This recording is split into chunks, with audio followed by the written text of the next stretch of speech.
महाभारत के रणभूमि में एक योद्धा था जिसकी ताकत सूर्य के समान थी और जिसकी किस्मत विजय में नहीं बल्कि त्रासदी में लिखी थी। वो था कर्ण, जन्म से सूर्य पुत्र पर दुनिया के लिए सूत पुत्र। माता कुंती की गोद से जन्मते ही गंगा के जल में बहा दिया गया। दत्तक पिता अधिरथ के घर पला बढ़ा, पर राजकुमारों के बीच उसे कभी स्वीकृति न मिली। फिर भी उसके मन में था केवल एक सपना, सबसे महान धनुर्धर बनने का। वो पहुंचा परशुराम के पास।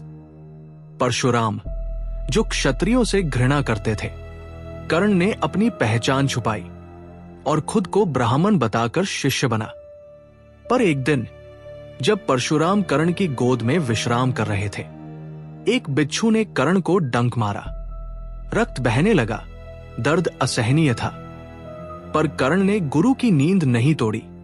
जब परशुराम जागे और सच जाना, उनकी आंखों में क्रोध था। उन्होंने कहा, तुम क्षत्रिय हो, केवल क्षत्रिय ही ऐसा धैर्य दिखा सकता है, और तुमने मुझसे असत्य कहा। और फिर उन्होंने कर्ण को श्राप दे दिया, जब तुम्हें सबसे अधिक अपनी विद्या की आवश्यकता होगी, उस क्षण तुम्हारा ज्ञान तुम्हें छोड़ देगा। लेकिन किस्मत ने यही नहीं रोका। कुरुक्षेत्र युद्ध से कुछ दिन पहले सूरज ढल रहा था। कर्ण थकाहारा अपने रथ से उतरकर गंगा किनारे विश्राम कर रहा था। वो नहीं जानता था कि आज उसकी जिंदगी का सबसे बड़ा मोड़ आने वाला है। एक वृद्ध ब्राह्मण टूटी हुई गाय की लगाम पकड़े उसके पास आया। आंखों में आंसू, आवाज में कंपकंपी। राजन, तुम्हारे रथ के पहिए ने मेरी गाय को मार डाला।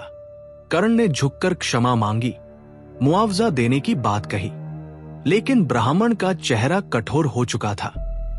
तुम्हारी गलती ने मेरा जीवन उजाड़ा है। उसी तरह युद्ध के सबसे निर्णायक क्षण में तुम्हारा रथ का पहिया कीचड़ में धंसेगा और तुम असहाय होकर अपने अंत का सामना करोगे। ये मेरा श्राप है। कर्ण चुप रहा, लेकिन मन के भीतर कुछ टूट चुका था। 2 श्राप, 2 अभिशाप और एक वीर जिसका अंत अब किस दिशा में जाएगा, ये खुद कर्ण भी नहीं जानता था।